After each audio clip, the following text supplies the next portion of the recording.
ఒక అమెరికా ఫ్రెండ్కి నా ఫ్రెండ్ ఒకడు అడిగాడు, ఇక్కడ లవ్ మ్యారేజెస్ ఎలా ఉంటాయి, అసలు పెళ్ళి ప్రేమ ఎలా ఉంటాయి అని అమెరికా ఫ్రెండ్ అడిగితే మా వాడు చెప్పాడు. అబ్బాయి సీరియస్గా అమ్మాయిని ప్రేమిస్తే ఆ అమ్మాయి వీడిని దేకని కూడా దేకదు. ఒకవేళ ఆ అమ్మాయి ఈ అబ్బాయిని సీరియస్గా ప్రేమించి నువ్వే నా సర్వస్వం అంటే వీడు కడుపు చేసి వదిలేస్తాడు.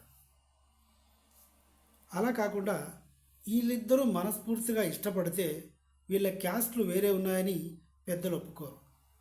ఒకవేళ క్యాస్ట్లు సేమ్ ఉన్నా కూడా మీరు లవ్ మ్యారేజ్ చేసుకుంటే వీఆర్ నాట్ యాక్సెప్టబుల్ అని చెప్తారు.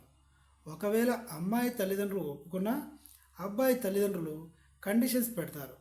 ఎరా అబ్బాయి, నిన్ను కష్టపడి పెంచి పోషించి సంపాదించుకోవడానికి ఉద్యోగం ఇప్పించి ఇన్ని చేశాము, ఇంత ఖర్చు చేశాము. ఇప్పుడు నువ్వు ఎవరినో ప్రేమిస్తే అది కట్నం తేదు, కాబట్టి నీ కోసం పెట్టిన ఖర్చు ఎలా అని ఆ కట్నం డబ్బుల కోసం అబ్బాయి తల్లిదండ్రులు ఖర్చు పెడతారు. సరే, కట్నం ఇవ్వడానికి ఒప్పుకున్నారు. అబ్బాయి సైడ్ ఓకే. ఇప్పుడు అమ్మాయి సైడు పంచాయతీలు మొదలవుతాయి. వాడు నీ అందం చూసి మురిసిపోయి చేసుకున్నాడు, అంతేకాని నీ క్యారెక్టర్ చూసి కాదు.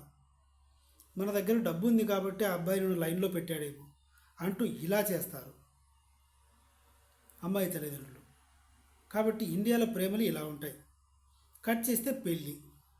ఒకవేళ అన్నీ సెట్ అయి పెళ్ళి కనుక చేసుకున్నారే అనుకో, భర్త ఆఫీస్కి వెళ్ళాడు లేదా క్యాంప్కి వెళ్ళాడు, ఫోన్ లిఫ్ట్ చేయలేదు లేదా ఎంగేజ్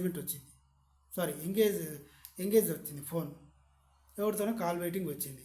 ఈవిడికి డౌట్లు, ఈ టైంలో నువ్వు ఎవరితో ఫోన్లో మాట్లాడుతున్నావు, ఎన్నిసార్లు ఫోన్ చేసినా కాల్ వెయిటింగ్ వస్తుంది, ఈమె పీకుడు.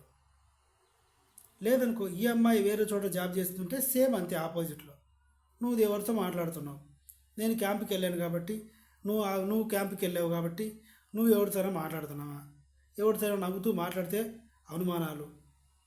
ఇలాంటి ప్రేమలు పెళ్ళిళ్ళు ఉంటాయి మా భారతదేశంలో. కట్ చేస్తే ఇలాంటి ప్రేమలు కూడా నిలబడవు. ఒకటి శాడిస్ట్ భర్త ఉంటాడు, ముక్కలు చేసి ఉడకబెడతాడు. ఇంకొకటి శాడిస్ట్ వైఫ్ ఉంటుంది, ఈయన దుబాయ్ పంపించేసేసి వీడి స్థలము పొలము అమ్మేసి బాయ్ ఫ్రెండ్తో తెక్కేస్తుంది. ఇంకొకటి ఉంటుంది, మొగుడిని కిడ్నాప్ చేసేసి లేపేస్తుంది. ఇంకొక వీరవనిత ఉంటుంది, వీడి కిడ్నీ అమ్మేసి బాయ్ ఫ్రెండ్తో లేచిపోతుంది. ఇలాంటివి భారతదేశంలో ప్రేమలు పెళ్ళిళ్ళు అని చెప్పాడు. ఇదైతే నిజమే కదా. మీకు నిజం అనిపిస్తే, అందరివి కాదు కొంతమందివి, మీకు కూడా నేను చెప్పింది కరెక్ట్ అనిపిస్తే తప్పకుండా నా ఛానల్ని ఏం చేయాలో మీకు తెలుసు. Please subscribe.